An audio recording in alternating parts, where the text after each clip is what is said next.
Hi, my name is Sheila Wright, and I have been on an amazing journey this past 2.5 years. Back in 2007, during the economic downturn, my husband and I's business were directly affected by the economy. My husband was in construction, I'm in the loan business, and so our businesses pretty much, came to a screeching halt. We became empty nesters, and my health was starting to deteriorate. As time went on, we got into 2008, and things really started getting worse as far as my health goes. I came to a point where I had to just, God made me sit still and be quiet. This was really hard for me because I've been a Martha all my life. I've been busy, I've been going, I've been doing for everybody. And when Jean mentioned last week, when we become Marthas, sometimes we miss what God's trying to say to us or what he wants to, tell us or talk to us about. And I was one of those people. While I was in the stillness of the Lord, he began speaking to me, and he was talking to me about what he wanted to show me and how much he loved me, and also he wanted me to sit still long enough to listen to my body. I didn't know it, but I know now that there is this direct correlation to our bodies and our spirit.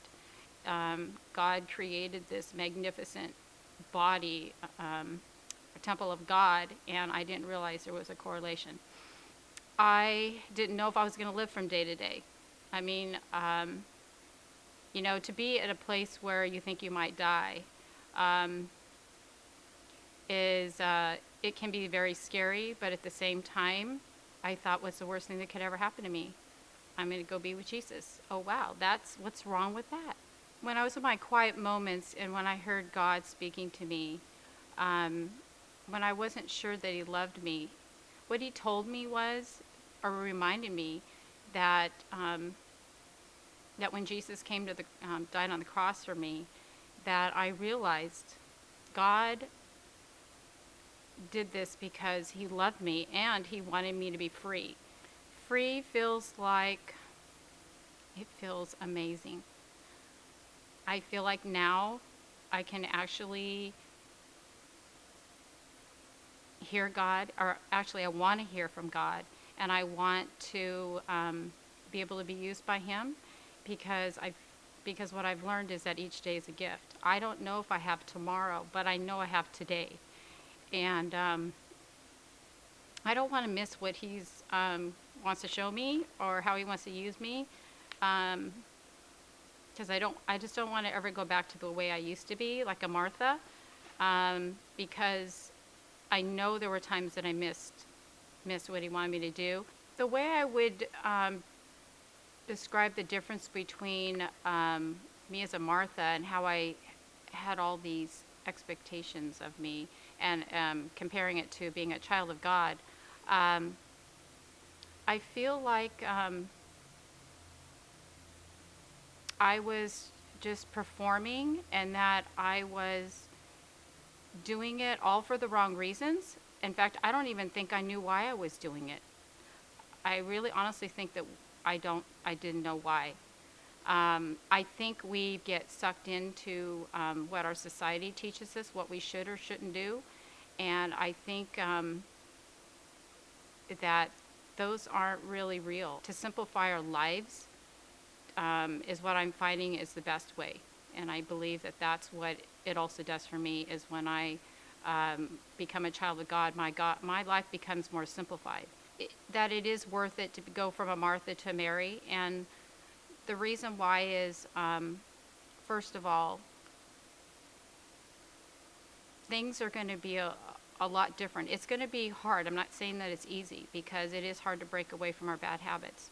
But I think slowly, one by one, I think they need to really, obviously, the first thing is to need to be in prayer with God. What I've learned through my journey, in times of trouble, in need, I've noticed this with my husband and I, and not just me, but other couples I'm finding out, is that we are praying by ourselves. We're praying with other people, but why are we not praying with our husbands? And, God showed me during my journey there were things I had to work on in my journey. It wasn't just my health. I mean, God had brought everything to me that needed to be worked on. I've actually been through a complete overhaul. It was not just one thing. I really believe that there is a reason for me, and I don't think it's for myself. I think that he actually has been wanting to use me all this time, but I just was never listening, and he's given me a second chance to fulfill what his plans are for me. And what I realized is that his plans, my desires are his desires that he's put in me. It's not like I made these desires up. They were given to me by God. I really do believe right now I'm supposed to be encouraging other couples to start praying together, because I am finding there are many Christians out there. They are not praying with their husbands and wives. They are not.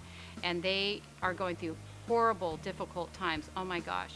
And I know that sometimes, even though we're Christians and we have been walking with the Lord for years and years and years, sometimes we forget those things that help us get through difficult times. And sometimes God needs to use one of his children to come encourage somebody and to maybe go, oh, I didn't even think about that, you know. And I honestly believe that God wants to use me for that.